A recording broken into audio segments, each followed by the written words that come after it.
Hello, hi, welcome everyone. This is the Week in Sustainability. I am Alyssa Raid, the Chief Sustainability Officer of Sustain.Life, and I am here today with two colleagues and sustainability practitioners, and we're here to talk to you about the top news stories going on this week in the US. So Nick, Constance, do you want to introduce yourselves?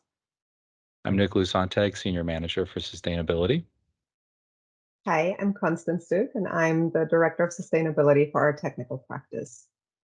Amazing. Great. Well, we have a pretty stacked agenda today. There's two pieces of, I'll say, literature that we want to talk about. The White House National Security Strategy, which is really anchored in climate change and resource independence, as well as Bill Gates's annual address on the state of the energy transition. And then we hope to follow up in the end with shifting a little bit to the growing popularity of nature and biodiversity in corporate sustainability goals.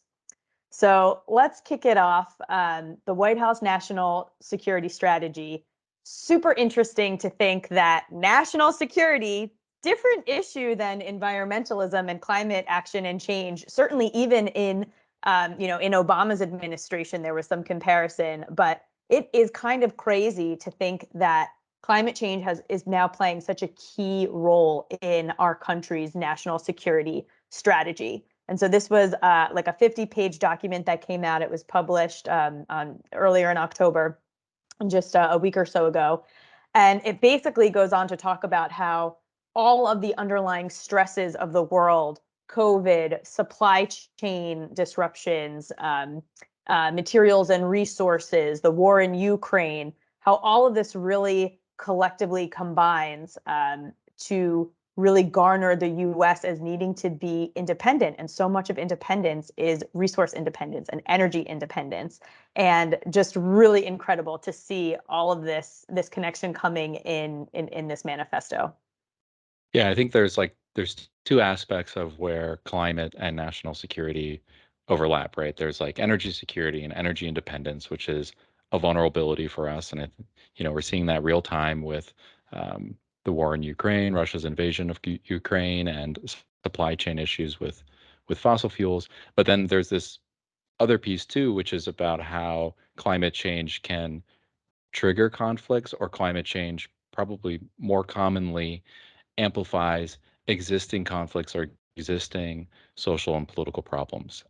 There was a great documentary that came out like 5 years ago called The Age of Consequences, which was really a documentary about national security and how climate change plays into that. And they interviewed a lot of high-profile generals or former generals who said that it was really a top concern for them.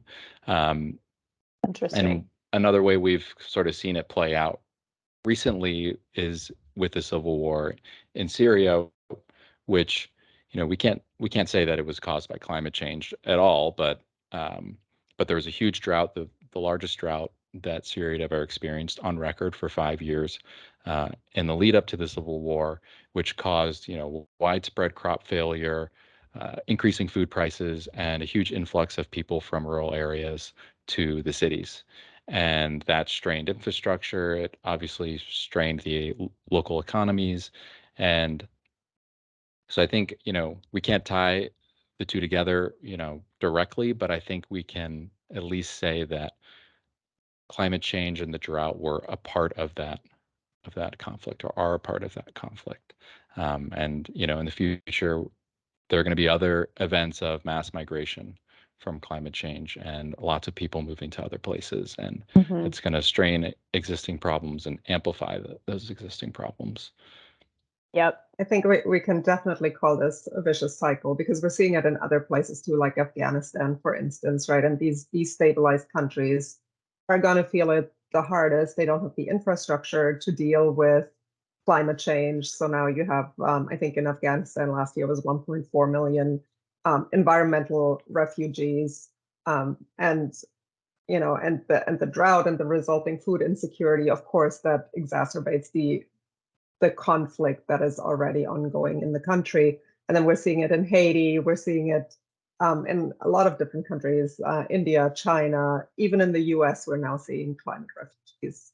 Yep, absolutely. And there was a really interesting speech that an affiliated speech with the release of this piece of policy. And it was from the National Economic Council director, Brian Deese. And he basically like summarized against that backdrop of all of these global shocks, right? So the pandemic, the supply chain disruptions, the war in Ukraine, inflationary risks in the US, competition with China. And there was this incredible quote that I really liked that he featured that said, America needs a modern industrial strategy, one in which investment is the backbone of a strong industrial and innovative base in the 21st century global economy. And I just thought that was so powerful because it ties together all of these ideas. And so much of it also resonated with the IRA, the Inflation Reduction Act, which really that's the whole strategy of that act. It is about taking the American economy, so much of which we know was lost when manufacturing, left this country to places where it's cheaper to make things, and saying, we need to bring that back. We need a modern industrial strategy that makes us competitive and stable and independent and resilient as a nation. Yeah, and I think it kind of ties back to this idea of like the green economy, achieving our climate goals. They're really holistic solutions. Obviously, we talk about greenhouse gas emissions a lot and climate warming. I think we've touched on air pollution and public health, but the economic benefits, the political benefits in terms of like international diplomacy, national security benefits, like there's so much to be gained from making that transition.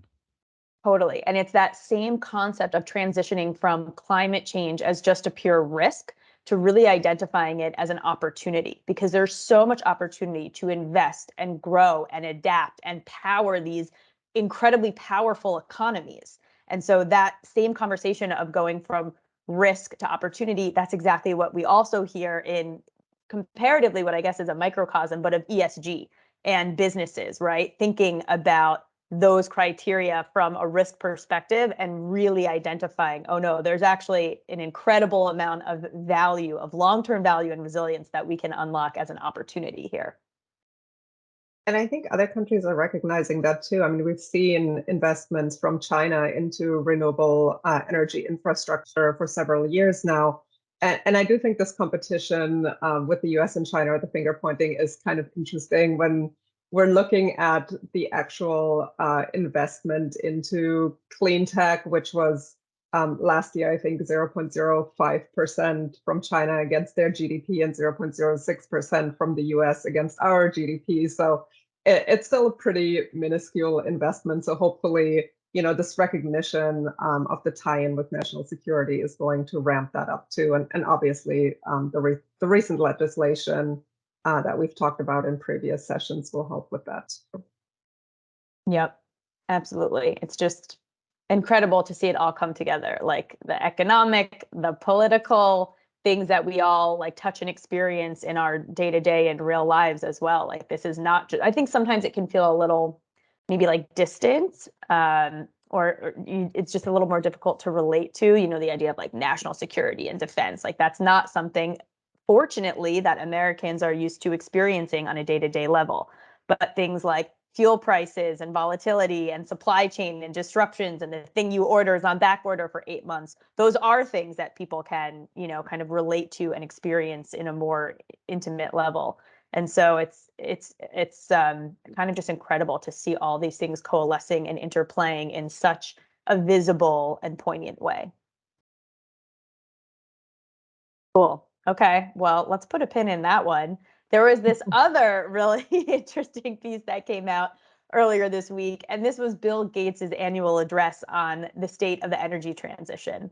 And I'll point the finger at myself. I have not read these addresses on an annual cadence, but I gave this one a good read. And I think he did a pretty nice job of like at a high level, as Bill Gates does. If you've ever watched like his documentaries or his series that he's had, he does a really good job of presenting at a high level. Here's the problem. Here are the challenges. This is where we are in it, and this is what we have to do. And I think that this address did a pretty nice job of this.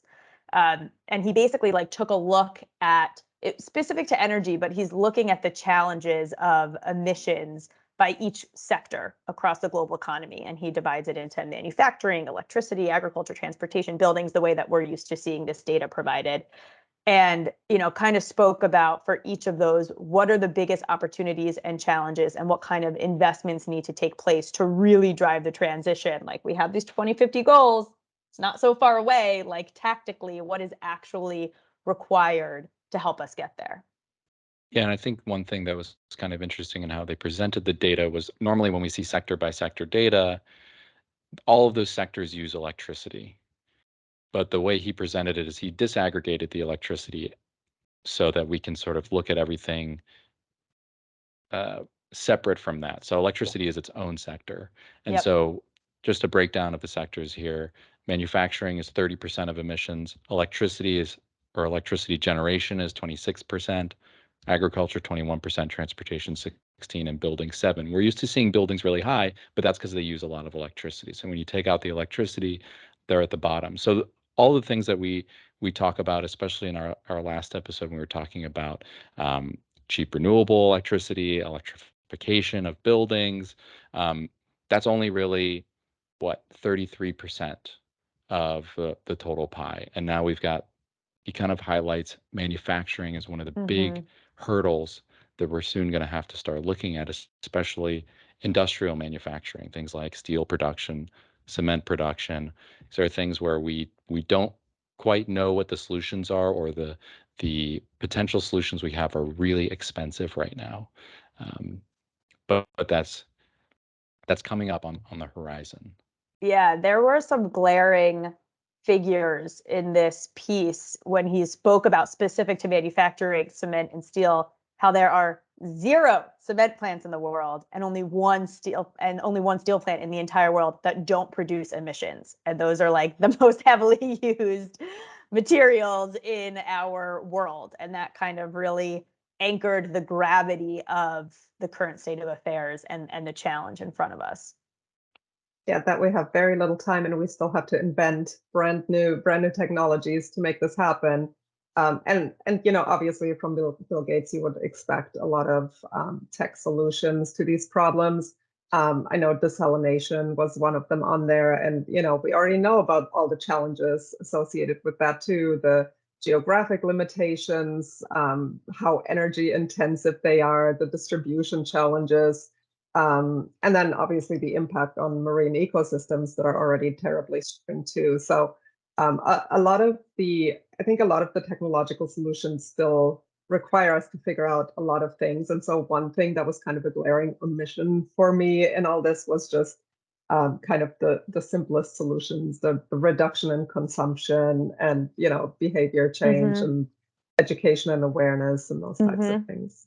Which I think is fair, but I will also say, and there's so much that we hear, with circular economy and needing to change the systems and the habits, because you can like do all these technological things, but if you're still being so wasteful as a system, it's just not going to work. And I completely agree with that. But I do also think there's value in acknowledging that for systems to change, collectively, individual habits and behaviors need to change. And that's a really maybe more intimidating challenge to address than the technology challenge, because technology, you need investment dollars, you need smart minds, you need R&D, you need a couple of things to align for like that process to be in place. And you almost need that in order for the system to start to shift, because it is very hard to convince people, individuals, the consumers, to change their habits, at scale in a way that can produce the systemic change.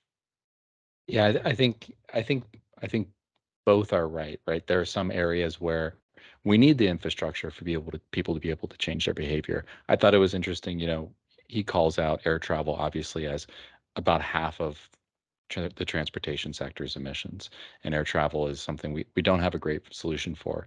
And his potential solution was, well, instead of one long haul flight, you take a bunch of short haul flights that are, with a biofuel or something. And I was just like, what about trains? Like that's also a technological solution that, I think a lot of people would prefer to just sit on a train and work on their laptop and look out the window for 10 hours, as opposed to taking, 8 hours of flights.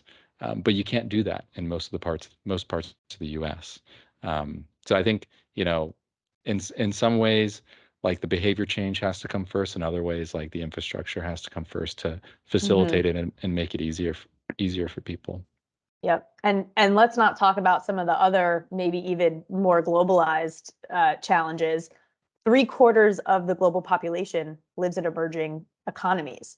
So you've got countries like Brazil, like China, like India, et cetera, that historically have not produced the bulk of emissions, but now on an annual basis produce such a large share because they're essentially going through their industrial processes. They're doing all the things that the US did that allowed it to become such a dominant world player and economic power. And, as the standards of living in those societies increase and you have more of the population having access to electricity and having access to clean water, which of course are critical goals that you need, thinking about how to do that, against the emission standpoint, because more people consuming electricity means more emissions from that power. Yeah. And so he spoke about a couple of solutions that he kind of broke down, I thought, into, again, like very clear, very tactical steps. So it was like, number one, invent clean technologies, right? We need to do all the R&D to invent that clean steel, that clean cement, that clean fertilizer, chemical and industrial processes. Equally as important to having the technology, though, is making the cost of that technology reasonable. And he terms this as the green premium and driving that to zero, because it's not, there's carbon capture, but it's so expensive, it's not scalable. It's not realistic to employ those technologies, at scale. And then not only that, thinking about environmental justice, these technologies and systems cannot be limited just to powerful, rich nations. They need to be available to emerging economies in order to have an equitable world, but also in order to actually have the impact that they need, right? If so much of the world's population is in those emerging economies, limiting that solution to the rich countries is not going to achieve the reductions that we need. Right. And especially if those developing parts of the world can leapfrog us, and sort of like what happened with like cell phones, like parts of India like never had landline phone lines. They just went right to cell phones. And if other technologies like clean technologies can also just be immediately Yes. ingrained in what they're doing, then we kind of skip the fossil step entirely. Yes, which totally goes to this example of like the coal-fired power plants, which again, I thought this was just like a really powerful metric that really resonated with me in this paper.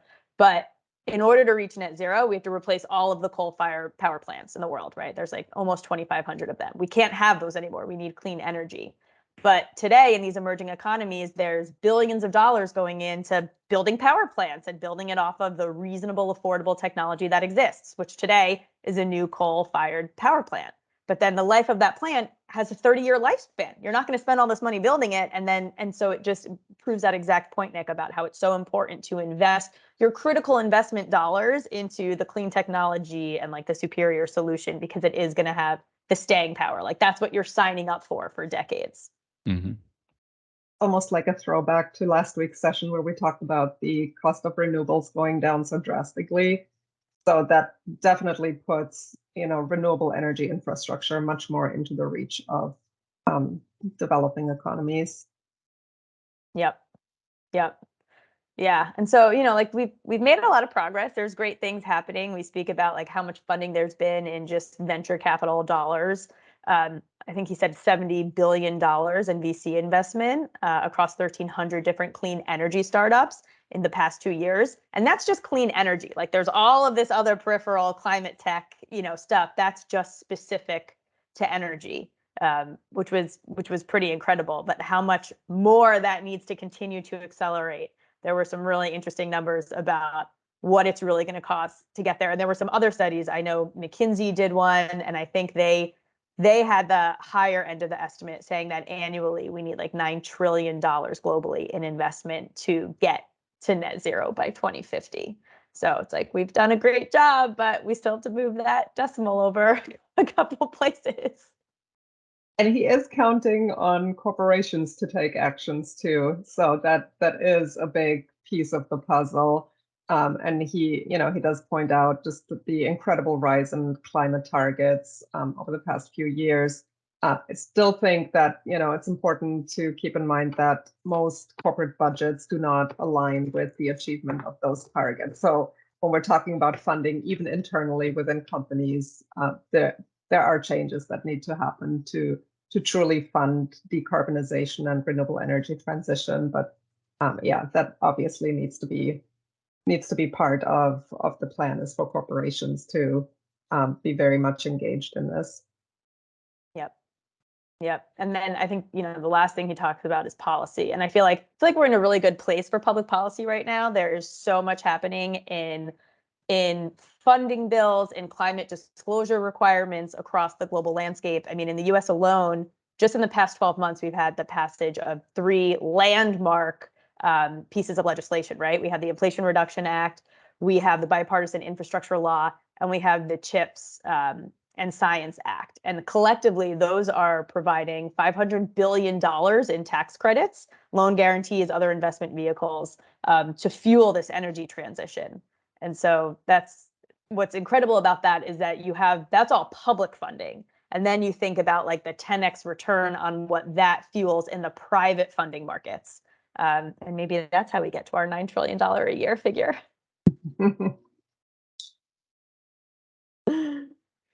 Cool. Well, there's lots more to that, but I want to make sure that we get to our last topic here. So we will be sure to post both the White House memo as well as the Bill Gates address in the comments to this post.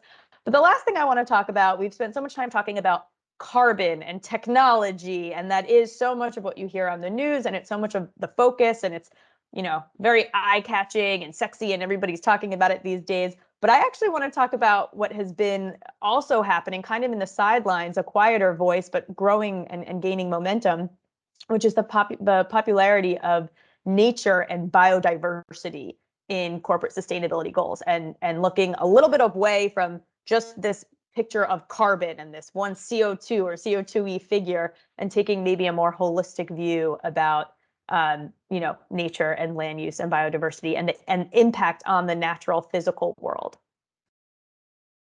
Definitely. And this is something that, we've definitely seen in resource intensive industries in the past, that they at least performed risk assessments. And, in some cases, there were requirements around sensitive ecological areas. But now it's gone a lot more mainstream. And part of that is probably just that companies are looking more into their value chains and the impacts within their value chains, and pushing suppliers to improve those practices, because, the future of their products depend on it.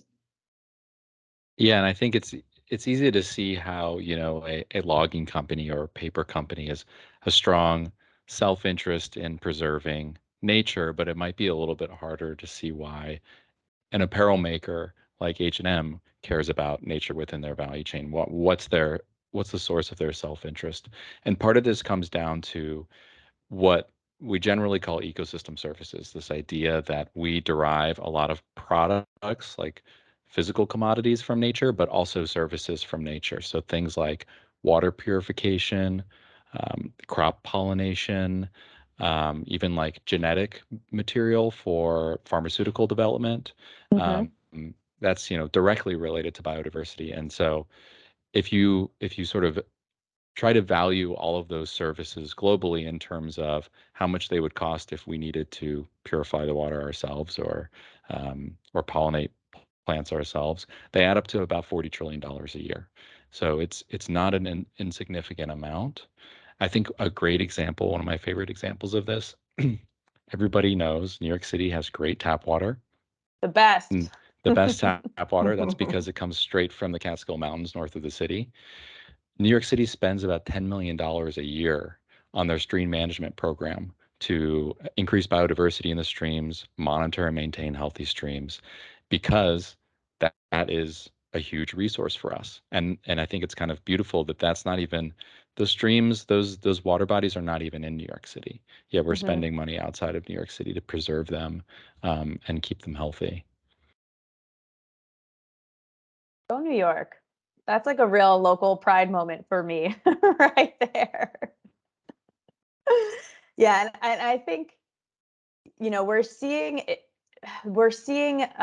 this grow from, like you said, like not just the regulated loggers and paper manufacturers, like clearly the businesses whose bread and butter quite literally, you know, rests on those resources, but having this expand to more general corporations in different sectors. And we're also seeing this being reflected in standards and frameworks that kind of lead sustainability disclosure. Right. So we're seeing the emergence of the TNFD. We spend so much time talking about the TCFD, but the Task Force on Nature-related Financial Disclosure. And so actually tying financial impact across the value chain from these, you know, these criteria to a business's bottom line. And there was a really interesting article that Green Biz put out by Joel McEnauer just this past week, in which he spoke about and gave some examples about how this is, you know, just really emerging in, like, it's just flooding your inbox. And that's something that I've seen as well, like my LinkedIn, my, you know, different news stories, and the fact that this is getting into the ESG community, the financial community waking up. You know, he likened this and basically said, this nature-based and biodiversity conversation is just a couple years behind where carbon and net zero is today. And that's a conversation that, you know, really just picked up so much steam in like the past couple of years. And so I think we can expect in the next couple of years, this dialogue to be taking up, you know, maybe equal airtime. Yeah, I'm really interested to see what kind of metrics TFND, task force, yeah, TFND is going to come up with. Right now, it's obviously still in the draft stage, but it sounds like it's going to be pretty non-specific. Again, you know, like greenhouse gas emissions are easy, scope 1, 2, 3. But when it comes to nature-based metrics, I mean, again, they're talking about what is material to the organization. And it could be so much. It could be about, you know, invasive species, endangered species. It could be about water access, water quality, and related community impacts, soil impacts, land use. Like there are so many different metrics that could be material to companies that I don't expect to see, you know, just kind of a clean list of these are the metrics that you'll have to. Yeah, well, it rarely starts that way, but we will Right. gain some clarity out of the hot mess that typically is these reporting standards. All right, great. Well, I had a lot of fun on this week's episode. I hope you guys had fun, and of course, hope our viewers found it interesting. This was the Week in Sustainability, and we will be back with you next week sharing the next round of hot sustainability news and topics. Thank you for joining us. Bye. Hi, everyone.